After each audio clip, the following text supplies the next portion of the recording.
जलियांवाला बाग, जहां भारतीय इतिहास में अंग्रेजी हुकूमत द्वारा खून से लिखी गई एक कहानी, जिसने हजारों की संख्या में बिना किसी कारण निहत्थे भारतीयों को मौत के घाट उतार दिया।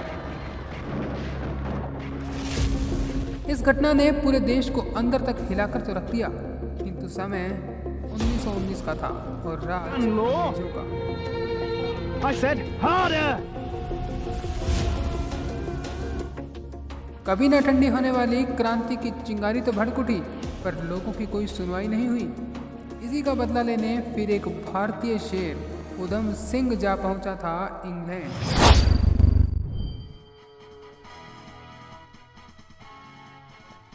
जी हाँ दोस्तों, शहीद उधम सिंह ने जनरल डायर को नहीं मारा।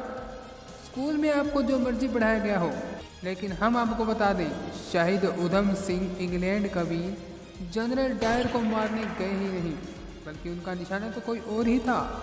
क्या है जलियांवाला बाग हत्याकांड की पूरी कहानी? आइए सुनते हैं इस भारत माँ के वीर सपूत की वीर गाथा।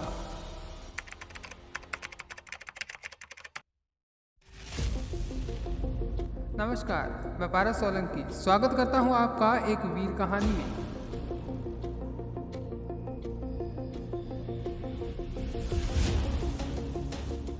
तेरह अप्रैल 1919 को बैसाखी का दिन था और देश के अलग अलग भागों से आए लोग इस त्योहार पर अमृतसर के स्वर्ण मंदिर के पास जलियांवाला बाग में इकट्ठा हुए और स्वतंत्रता सेनानियों की गिरफ्तारी को लेकर के एक सभा का आयोजन किया।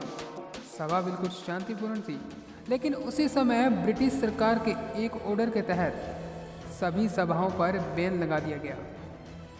खुफिया सूत्रों के तहत पंजाब सरकार को इसका अंदाजा पहले से ही था कि बैसाखी के दिन आंदोलनकारी जलियांवाला बाग में इकट्ठा हो रहे हैं, इसलिए प्रशासन ने उन्हें सबक सिखाने की ठान ली और एक दिन पहले ही मार्शल लॉ की घोषणा कर दी।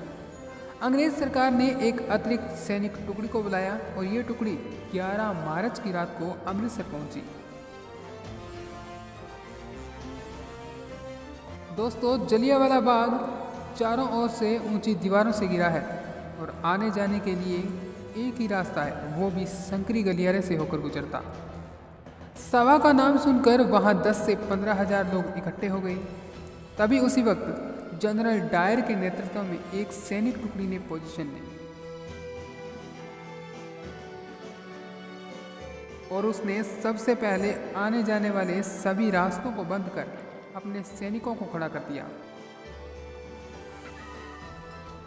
Positions! Load! उसके बाद बिना किसी वार्निंग के जनरल डायर ने एक ही शब्द कहा, Fire!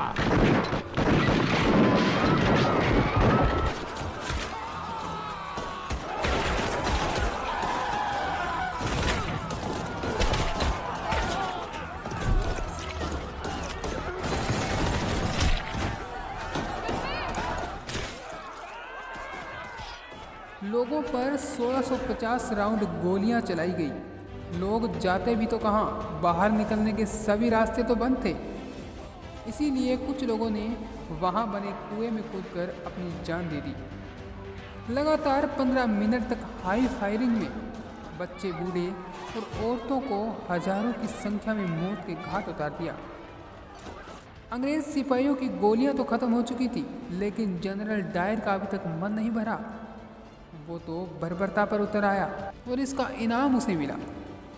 अंग्रेज सरकार ने उसकी पीठ को थपथपाया और खून की होली खेलने वाले जनरल डायर को बड़े पद से नवाजा गया।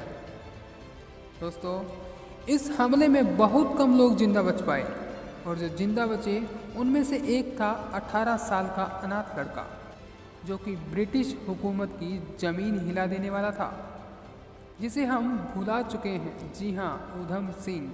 यहाँ आपको बताना बहुत जरूरी है कि जनरल डायर की मृत्यु तो किसी बीमारी के कारण 1927 में ही हो गई, लेकिन जिस डायर को उधम सिंह ने मारा था वो जनरल डायर नहीं था।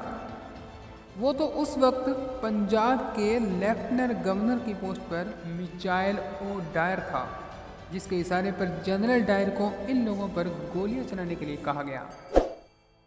1940 के आते आते मिचाइल ओ डायर रिटायर होकर इंग्लैंड जा पहुंचे। वहीं उनका पीछा करते हुए उधम सिंह भी इंग्लैंड चले गए। बदला साफ था, दुश्मन की मौत, फिर चाहे उसी के ही घर में क्यों ना हो। उन्होंने वहां सही वक्त का इंतजार किया और एक 6 गोलियों वाली रिवॉल्वर खरीदी।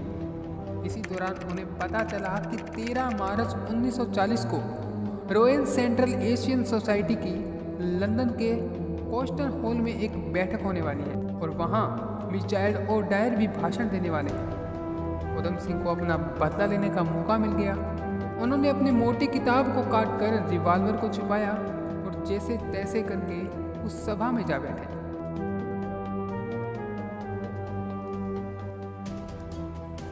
वहीं मिचाइल ओडायर उस समय भाषण दे रहे थे और कह रहे थे कि अगर उन्हें दूसरा जलियांवाला बाग हत्याकांड करने का मौका मिले तो वो इसे फिर से दोहराएंगे।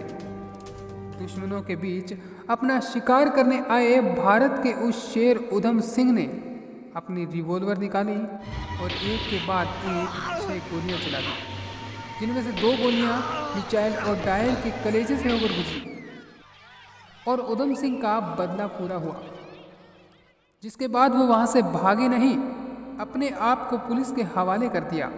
चलते मुकदमे के कारण कोर्ट में पेशी हुई तो भारत माँ के उस वीर सपूत ने ये साफ साफ कह दिया था कि मिचाइल ओडायर मेरे वतन के हजारों लोगों की मौत का कारण था, जिसे मारकर आज मैंने अपना बदला पूरा किया है।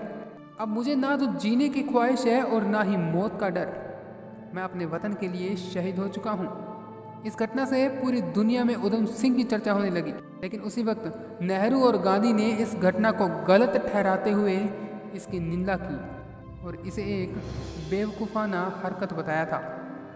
इसीलिए उधम सिंह की तरफ से केस लड़ने के लिए वीके कृष्णा मेनन आगे आए और इस घटना के 4 महीने बाद 13 जुलाई 1940 को उधम सिंह को फांसी दे दी गई। भारत माँ का वो वीर सपूत सदा के लिए अमर हो गया था। दोस्तों, उधम सिंह की इस वीरता के लिए एक लाइक तो बनता है। इसी प्रकार की वीडियो देखने के लिए हमारे चैनल को सब्सक्राइब कर लीजिए। वादा करता हूँ काफ़ी कुछ सीखने को मिलेगा।